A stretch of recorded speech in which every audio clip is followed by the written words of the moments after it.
धर्मग्लानि के कारण हमने अपने वर्ष के अंदर कई धार्मिक उत्सव भारत में रख लिए हैं।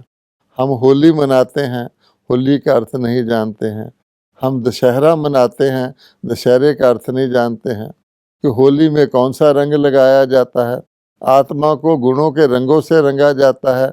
जब आत्मा बिल्कुल गुण रहित हो जाए और नीरस हो जाए तो उसको कोई रंग उसके ऊपर फबता ही नहीं है।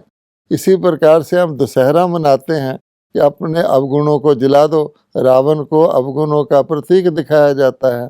हम दिवाली मनाते हैं कि देखिए दीपक दीपक जला हुआ है, अर्थात आत्मा रूपी ज्योतियाँ जली हुई हैं, सब लोग खुश हैं। उस दिन हम मिठाई बांटते हैं। और किसी के घर में अगर कोई शोक हो जाए, किसी की मृत्यु हो जाए तो वो दिवाली नहीं मनाता, लेकिन आज तो सारी दुनिया शोक ग्रसित है। अब इसी प्रकार से और आगे चले, हम जन्माष्टमी मनाते हैं, श्री कृष्ण जी के जन्म की रामनवमी मनाते हैं। अर्थात हम बहुत सारे उत्सव मनाते हैं, वो एक दिन के, वन डे वंडर। उसके बाद फिर हम वैसे के वैसे ही हो जाते हैं। तो जैसे कि नाम मात्र टोकन रिस्पेक्ट हम अपने पूर्वजों को देते हैं और रोज़ मंदिर में कह के आ जाते हैं आप सर्वगुण संपन्न हो, हम नीच पापी कपटी हैं। अगले दिन जाके फिर कहेंगे आप सर्वगुण संपन्न हो, हम नीच पापी कपटी हैं। कोई अपने पूर्वजों से या माता पिता से कहे कि आप बहुत अच्छे हो, हम बहुत खराब हैं, रोज़ कहने लग जाए तो वो क्या कहेंगे? कहेंगे इसकी बजाय तू रोज़ ये वर्णन करता है, कोई अच्छा बन जा। वो तो हम बनेंगे नहीं, इसलिए हम कहेंगे हम सदा भगत ही रहेंगे, हम सदा पुजारी ही रहेंगे। पूज्य बनो वो नहीं समझते हैं। इसलिए भगवान कहता है कि जब ऐसी धर्मग्लानि हो जाती है, मेरे जो भारत मैंने जो मेरी जन्मभूमि है, जो देवभूमि था, जिसके अंदर कहा जाता है कि जहाँ नारी का सम्मान होता है वहाँ देवता विचरण करते हैं, वहाँ देवताओं का वास होता है।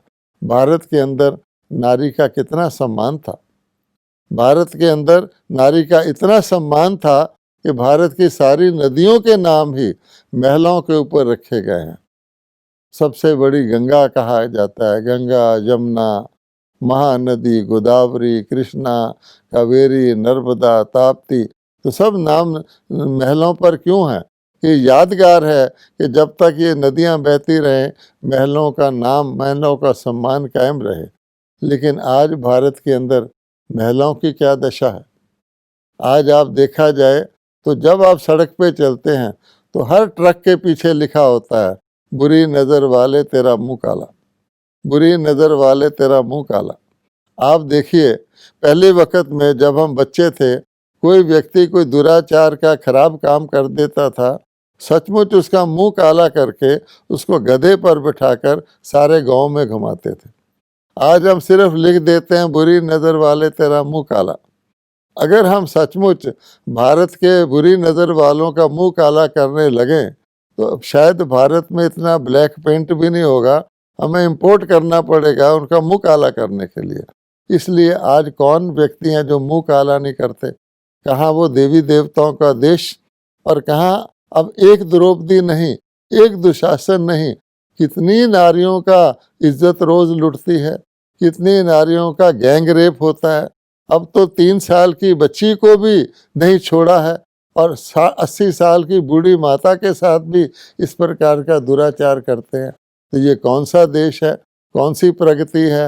हम किस बात के ऊपर नाज कर रहे हैं कि हम बहुत बड़ी बड़ी बिल्डिंगें बना रहे हैं, बहुत बड़े बड़े प्लान बना रहे हैं, ये कर रहे हैं, वो कर रहे हैं।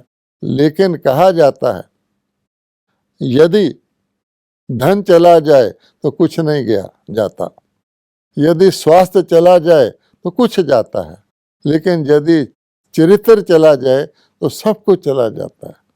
If character is lost everything is lost.